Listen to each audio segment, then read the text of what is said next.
말씀을 보겠습니다. 요한복음 14장 18절에서 21절까지 말씀입니다. 찾으신 줄 알고 제가 봉독합니다. 내가 너희를 고아와 같이 버려두지 아니하고 너희에게로 오리라. 조금 있으면 세상은 다시 나를 보지 못할 것이로되 너희는 나를 보리니 이는 내가 살아있고 너희도 살아있겠음이라.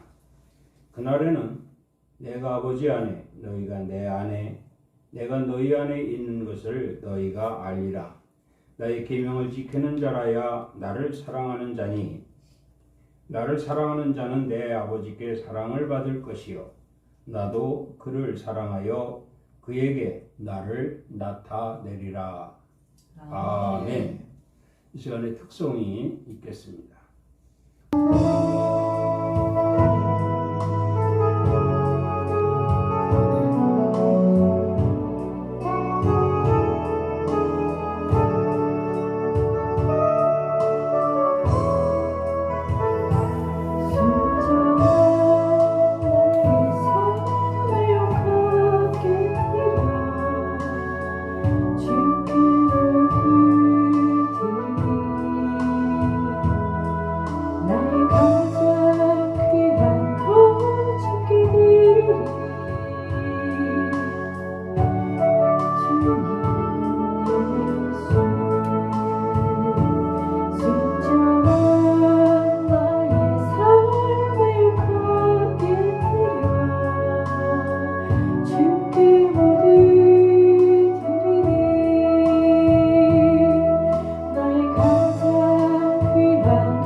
기도하겠습니다. 아멘. 기도하고 말씀 전하겠습니다. 하나님 아버지 참으로 감사합니다. 지금까지도 지켜주시고 앞으로도 지켜주시며 하나님 백성으로 언제나 온전하게 살아갈 수 있도록 항상 함께 하심을 믿습니다. 그 가운데 오늘도 충만한 시간 되게 하여 주시어서 늘 주님을 찬양하며 주께 기도하며 주의 말씀 따라 살아갈 수 있는 저희들 되게 하여 주시옵소서. 예수 그리스도 이름으로 감사하며 기도드리옵나이다. 아멘. 할렐루야. 이 시간도 우리 주님이 함께 하시는 줄을 믿습니다. 2023년도도 시작한 지가 엊그제 같은데 벌써 가정의 달인 5월 달이 시작되었습니다.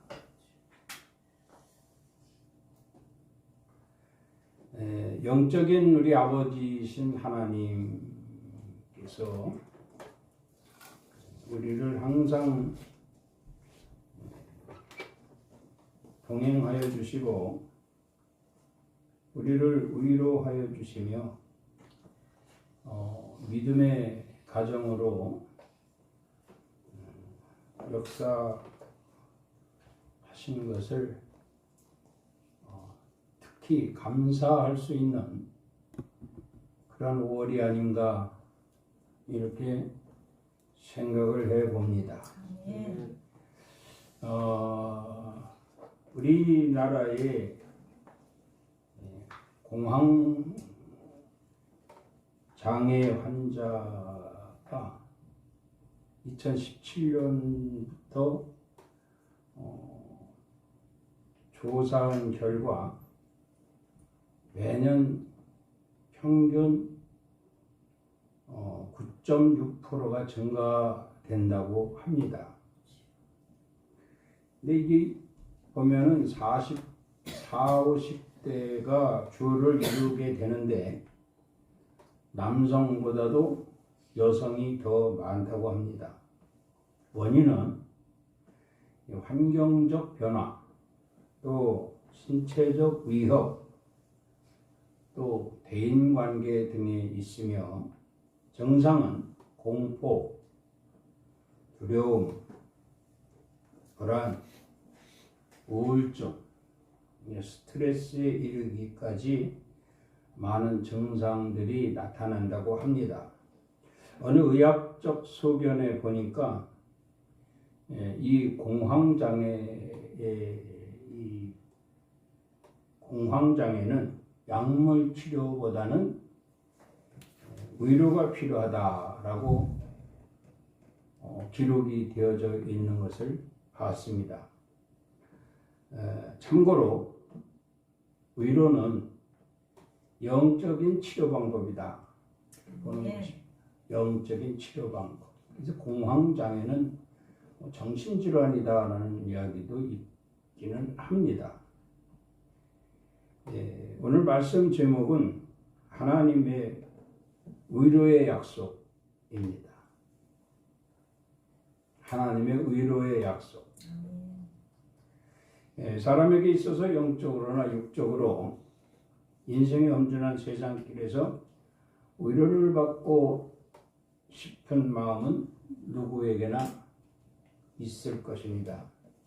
특히 이 세상과 구별되어 주님 가신 길을 가고 있는 우리 성도들에게는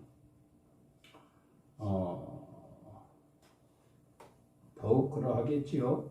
억울한 일이 있어도 참고 속상한 일이 있어도 참아야 되고 아파도 참고 슬퍼도 참고 또 배고파도 참고 이렇게 또 참고 또 참고 살아가야 하는 우리 그리스도인들에게 있어서 하나님의 위로는 참으로 중요하다. 하나님의 위로를 받기를 원하는 것이 당연하다. 이렇게 말씀을 드리게 됩니다.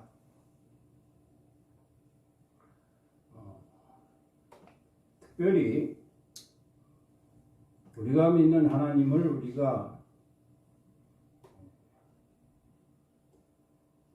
말할 수 있는 것은 우리 하나님은 위로의 하나님이시다. 이렇게 자신 있게 말할 수 있어야 됩니다. 내가 믿는 하나님은 나를 위로하시는 하나님이시다. 믿습니까? 아멘. 언제나 늘 위로해 주시고 또 달래주시고 기쁨으로 허락하시며 또한 모든 일에 참고 견디게 될 때에 위로하시는 하나님이 모든 것을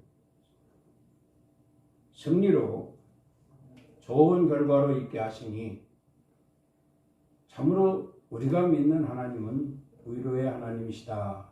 이렇게 말씀을 드립니다. 아멘. 성경에도 보면 상하는 갈 때도 꺾지 아니하시고 꺼져가는 심지도 끄지 아니하시는 이스라엘 백성들을 위로하시는 하나님이시라고 말씀하고 있습니다. 오늘 우리는 위로의 하나님으로 믿고 주님 오늘 또 주께 나와 싸우니 나를 위로하여 주시옵소서. 나를 위로하여 주시옵소서. 고백되어지는 그러한 시간이 되어서 그래 내가 너를 위로할 것이라. 네가 어디서 무엇을 하든 어떤 상황이든 너를 위로할 것을 약속하마라고 주님의 약속을 들을 수 있는 그러한 시간이 될 수 있기를 주의 이름으로 축원합니다. 크게 오늘 이제 본문 말씀을 통해서 주님이 우리 하나님께서 위로하시는 하나님이라는 이 두 가지의 말씀을 들여다보게 됩니다. 18절에 18절에 보면 이렇게 돼 있죠.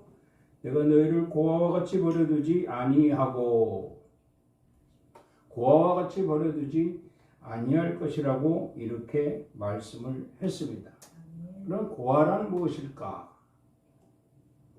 고아는 즉 가족도 없고 형제도 없고 친척도 없는 그러한 존재를 고아라고 말하지요. 그렇게 보면 오늘 우리는 이 마태복음 10장 35절 말씀을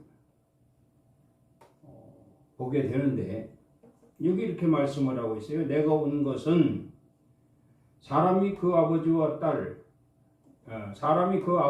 딸이 그 어머니와 며느리가 시어머니와 불화하게 하려 함이니 사람의 원수가 자기 집안 식구니라. 이렇게 말씀을 하셨단 말이죠. 하나님이 온 것은 우리를 고아로 만드시겠다는 얘기예요.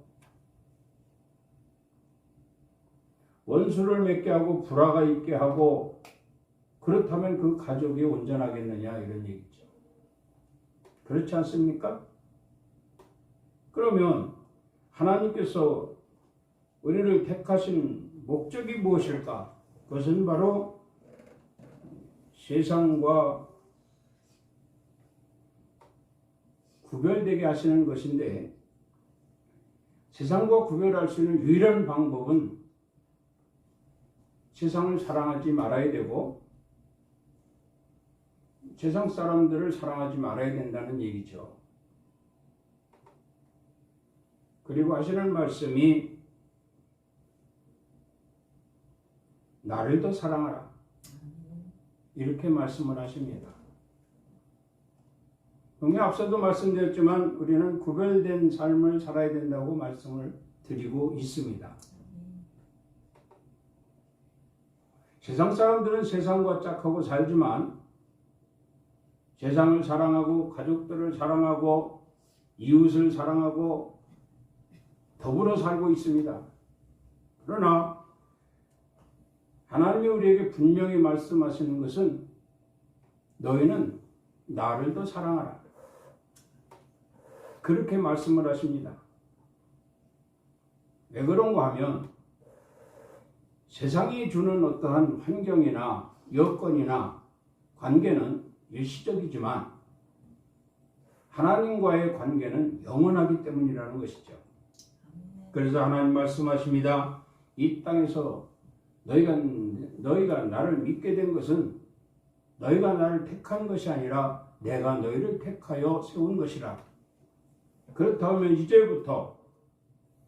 이제부터라도 우리는 구별된 자가 되어서 이 세상을 사랑하기보다는 하나님을 더 사랑하고 이 세상 사람들을 사랑하기보다는 하나님을 더 사랑하며 하나님과의 관계를 가지고 있는 성도들이 모여 있는 공동체를 더 사랑해야 할 것이라는 말씀이죠. 이렇게 될 때에 분명히 주님은 네가 나를 사랑하는구나, 너희가 나를 사랑하는구나 하시면서 언제나 항상 위로의 약속의 말씀을 주실 것이다. 그런 말씀입니다. 그래서 주님은 어떤 상황이 있다 할지라도 사람들 앞에서 외롭지 말아야 되고 이 세상 가운데 살면서도 외로워지 말아야 되고 언제나 하나님을 사랑한다는, 그리고 하나님이 나를 위로하시고 나와 함께 하신다는 것을 자신 있게 증거할 수 있는 그러한 성도들이 되기를 원하고 계시다는 말씀입니다. 내가 온 것은 사람이 그 아버지와 딸이 그 어머니와 며느리가 그 시어머니와 부러워하게 하려 함이니 사람의 원수가 자기 집안 식구니라. 이렇게 말씀을 했어요. 주님의 위로의 약속의 말씀이 여기 곁들였다는 사실을 우리는 믿어야 할 것입니다. 그렇다고 하면 하나님이 원하시는 것이 무엇인가? 하나님이 원하시는 것은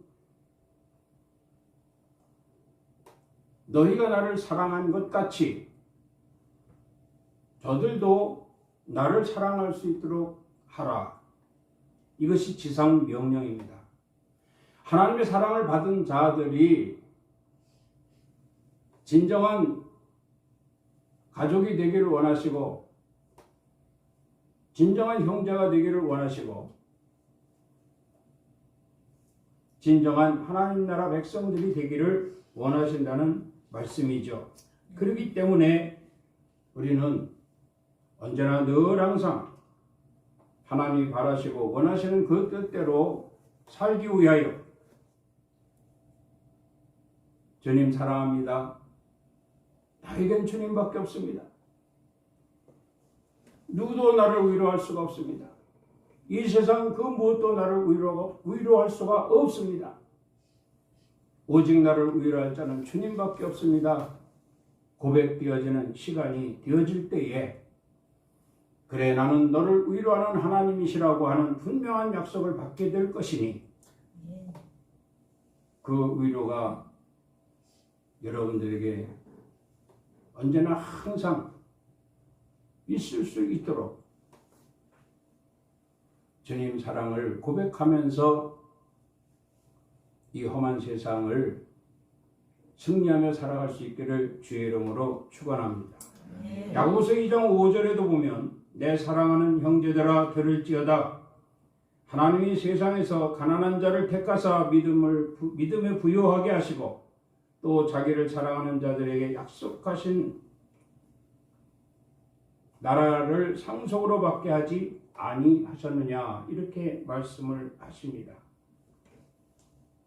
믿음에 부요케 하셨다 이렇게 말씀을 하셨죠. 내 사랑하는 형제들아 들을지어다. 저들을 택하여 믿음에 부요케 하셨다 이렇게 말씀을 했어요. 하나님이 택한 백성들을 보면 소외되고 가난하고 병들고 또 특별히 그로 말미암아 위로받기를 원하는 자들을 하나님이 택하셨다는 말씀입니다.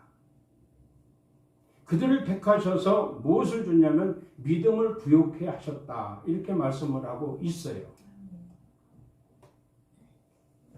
그럼 여기에 믿음이 무엇인가 우리가 한번 생각해 봐야죠.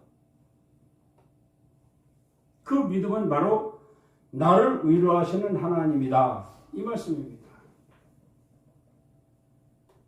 오늘 위로의 약속을 하신 하나님께서 이 메시지를 주신 것이죠. 믿음을 부요케 하신다고 했는데 그 믿음을 부요케 하시는 하나님, 가난하고 병들고 소외되고 약한 자들, 정말 위로받기를 원하는 자들 한번 생각해 보자고요.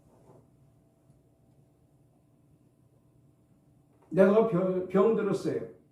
누가 나를 위로해 주겠습니까? 오히려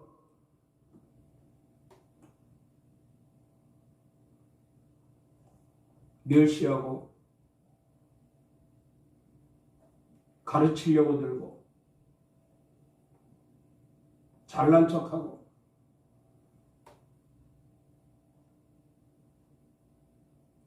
욥이 병들어 누워있을 때 욥의 친구들이 와서 위로해 줬냐 이 말이에요. 위로해 주지 않았어요. 네가 하나님에 대해서 잘 알고 있지 않느냐?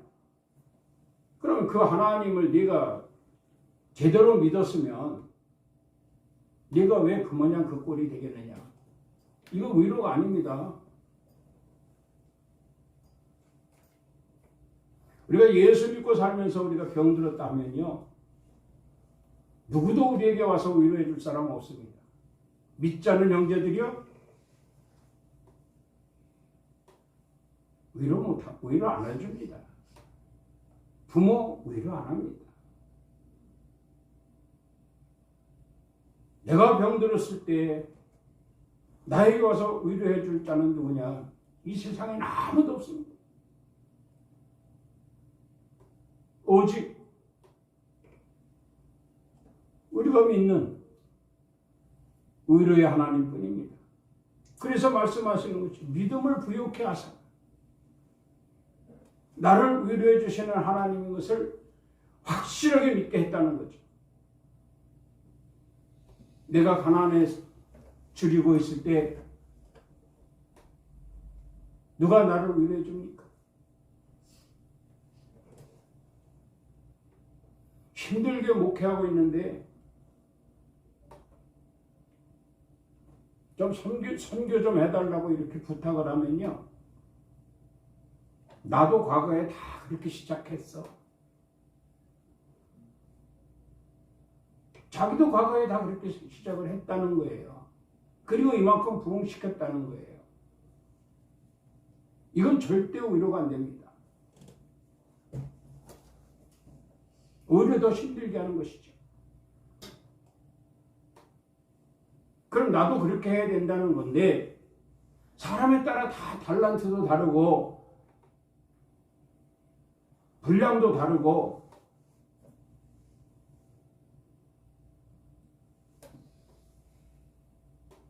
사역도 다르지 않습니까? 정말 위로하는 자라고 한다면 도움을 줄 것입니다.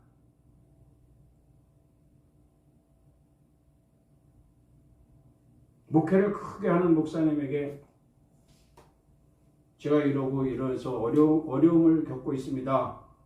좀 선교 좀 해주십시오. 그랬더니 마지못해서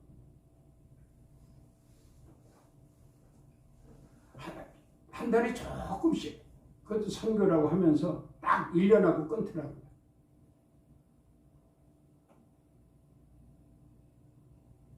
이 세상에서 그 무엇도 그 누구도 그 어떠한 조건도 우리를 위로해 줄 수가 아무것도 없습니다.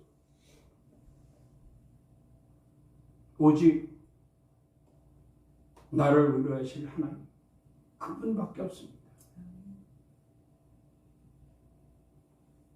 이 믿음의 견고성을 갖는다면 바로 믿음을 부욕해 하시는 것이다. 이렇게 말씀을 드리지요.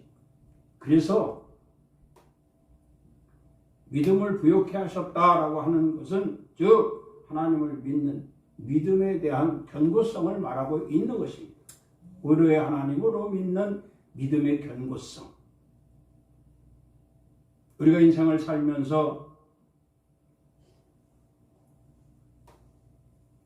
많이 힘들었잖아요.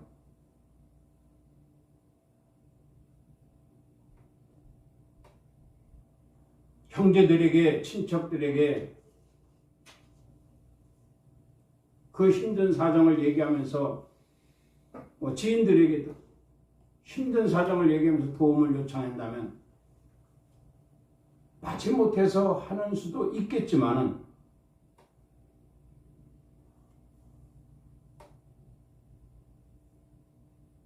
그것이 온전한 위로가 되지 못한다는 거예요. 이 엄준한 세상길에서 위로받고 싶은 마음 누구나 다 있을 거잖아요. 그 모든 이의 위로를 우리 주님이 다 들으시겠다는 얘기입니다. 그리고 각자에게 필요에 따라 위로해 주시겠다는 거예요. 그 위로의 하나님을 믿는 믿음이 부요한 믿음이다. 이렇게 말씀을 드립니다. 아멘. 그리고 또 자기를 사랑하는 자들에게 이렇게 말씀을 합니다.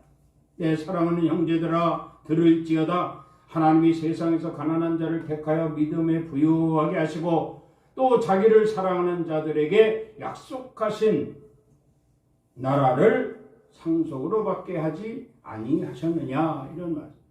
보라 이 말입니다. 내가 그렇게 하지 않았느냐. 나에게 위로를 받고 싶은 자에게 내가 믿음을 부여케 해서 그를 위로해왔고 나를 사랑하는 자에게 나라를 하나님 나라를 상속받게 하지 않았느냐. 보라 이 말입니다.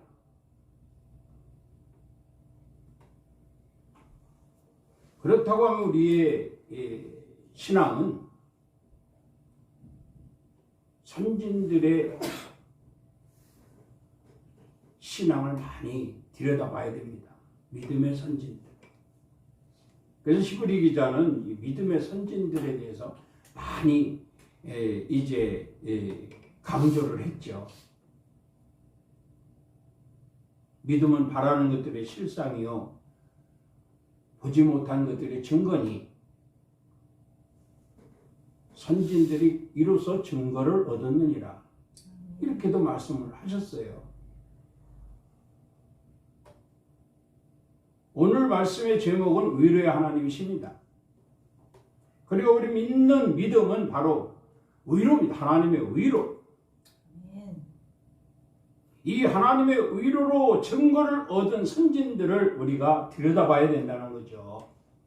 그래서 믿음의 본이 얼마나 중요한가 하는 것입니다. 우리 인생길뿐만 아니라 우리 후손들에게 인생길도 예약되어 있습니다. 우리 가는 길이 하나님의 의로 하시는 길이라고 한다면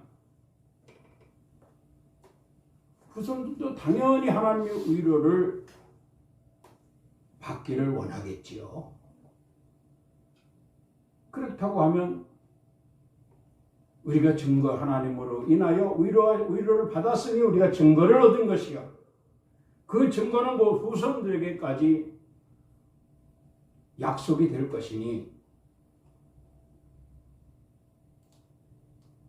하나님의 의로는 우리로서 우리의 대로 끝나는 것이 아니라 자자손손 우리로 말미암아 증거를 얻었기 때문에 후손들에게도 하나님의 의로가 기억되게 될 것이고 그들 역시도 위로받기를 소망하고 믿음을 부욕해 하는 귀한 자들이 되어질 것이라는 겁니다. 이러한 일을 하시기 위하여 하나님 우리를 세우셨다. 그런 말씀이죠. 우리는 그걸 하나님이 의로하신다는 것을, 의로의 하나님으로 오신 것을 우리 알면서도 자꾸 다른 데 가서 위로받기를 원하잖아요.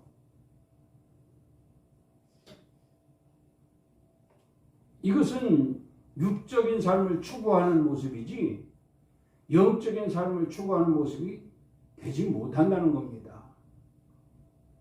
우리가 믿는 하나님은 영이십니다. 영이신 하나님이 우리를 위로하신다? 영적으로 위로하신다는 거예요. 늘 강조하는 것이 그거 아닙니까? 성령 충만을 받으라. 성령은 곧 기쁨이요. 우리가 영적 위로를 받으면 육적으로 많은 어려움이 있다 할지라도 영적인 기쁨으로 극복해 나갈 수가 있다는 것입니다. 이것이 바로 하나님이 주시는 의로예요. 그런데 보면은 다 보이는 것을 통해서 위로받기를 원하고 그러지 않습니까? 그 신앙관이 크게 잘못되었다라고 말할 수밖에 없습니다. 자, 자기를 사랑하는 자, 오직 자기를 사랑하는 자가 하나님의 사랑을 안다 이렇게 말씀을 하고 있어요. 그러면 내가 위로를 받아야 되는데 나에게 위로 주실 이는 하나님밖에 없습니다. 믿습니까? 아멘. 어느 교회 목사님이요, 공황장애로 인해서 목회를 중단하셨습니다.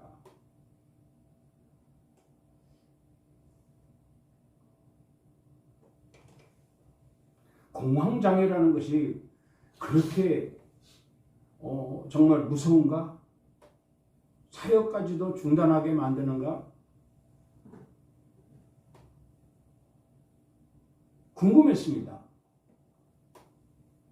그런데 공황장애라고 하는 것이 증상이 말이죠. 공포, 두려움, 불안, 우울증, 스트레스. 그러니까 이 대인관계가 깊이 되는, 사람이 두렵고 목회가 중단되었다. 좀 부끄러운 일이더라고요. 감히 당사자가 되지 못하고 이런 말을 한다는 것은 좀 그렇지만 감히 하나님 나라를 선포하고 영이신 하나님을 증거하는 주의 종이 공황장애 때문에 목회를 중단했다.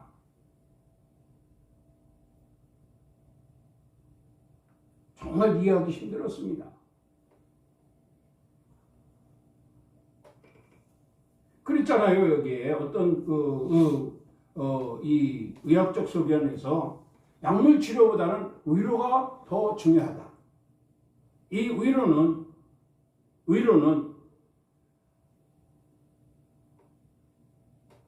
영적인 치료 방법이라. 그러면 하나님은 영이시니까 영의 세계에 대한 확신, 즉 하나님 나라에 대한 확신, 그리고 하나님이 택한 백성들과 함께하는 이 모든 관계에서 하나님이 하신 일을 자신 있게 증거해야만 하는 이러한 목회자로서의 입장에서 오히려 영적인 관계가 끊어지고 육적으로 오는 어떤 일로 인하여 그가 결국 목회를 중단했다라고 하는 것,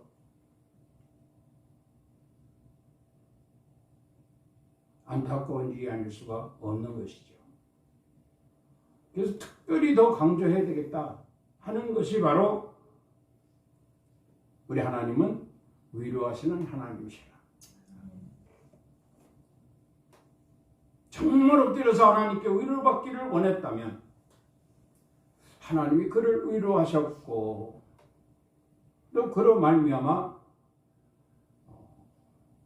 더욱 사역을 할 수 있는 어떤 큰 능력을 덧입혀 주지 않으셨을까, 그런 생각을 해 봅니다.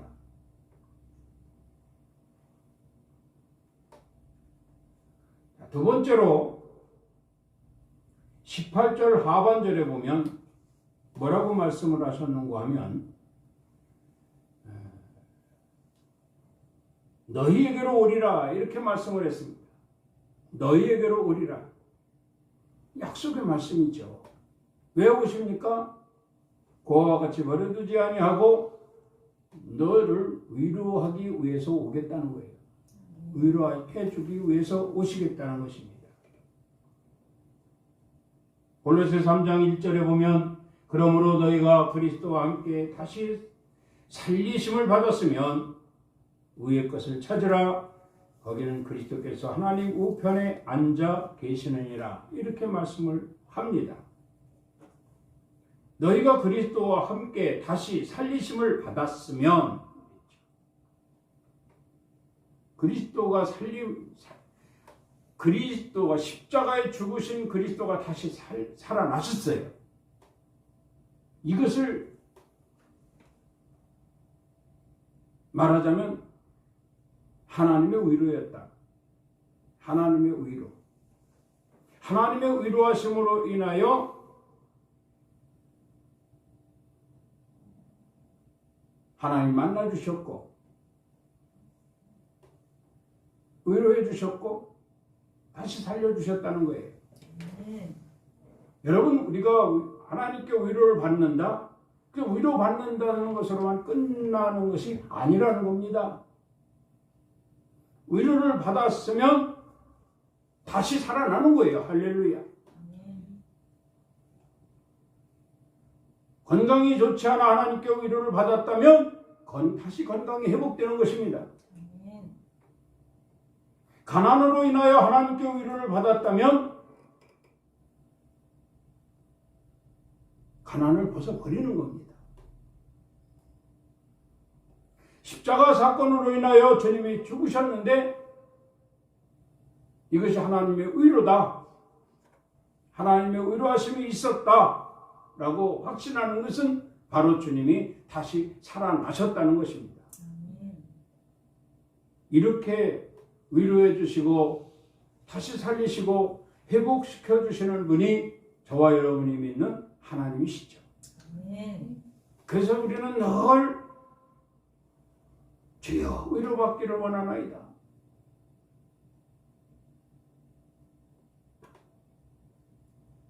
그리고 하나님께서 내가 네게로 오리라 하셨으니 오셔서 그래 내가 너를 위로하여 주마 하시고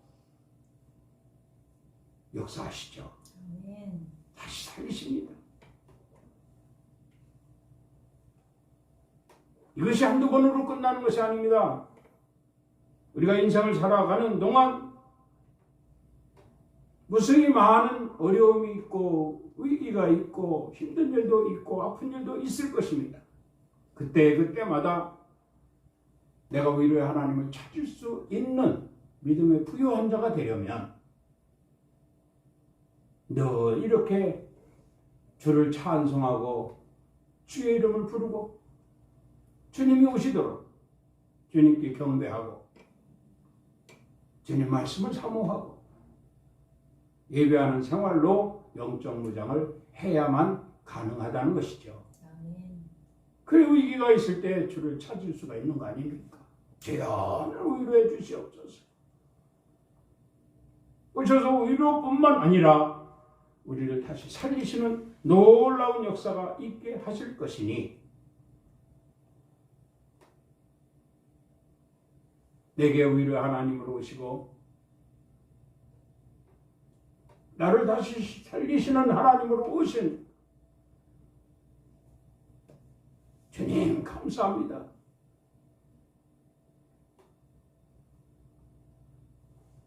언제나 늘 항상 우리에게로 오신다는 이 약속의 말씀, 우리를 위로해 주신다는 이 약속의 말씀, 다시 회복시켜 주시고 다시 살리신다는 이 약속의 말씀 굳게 믿고 우리도 주님과 같이 다시 살리심을 받아서 후대 이르기까지 증언할 수 있는 참된 그리스도인으로 살아갈 수 있기를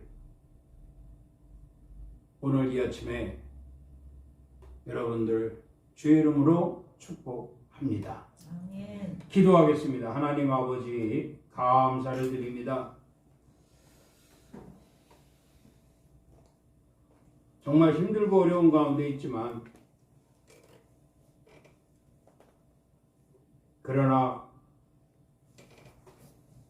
우리가 나를 위로해 주실 하나님을 내가 찾았고 나를 회복시켜 주실 하나님을 내가 찾았고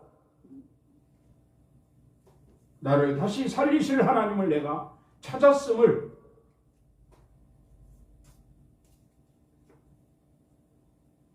증거할 수 있도록 언제나 늘 영적으로 역사하시는 우리 주님을 찬양합니다. 아멘. 오늘 이 시간도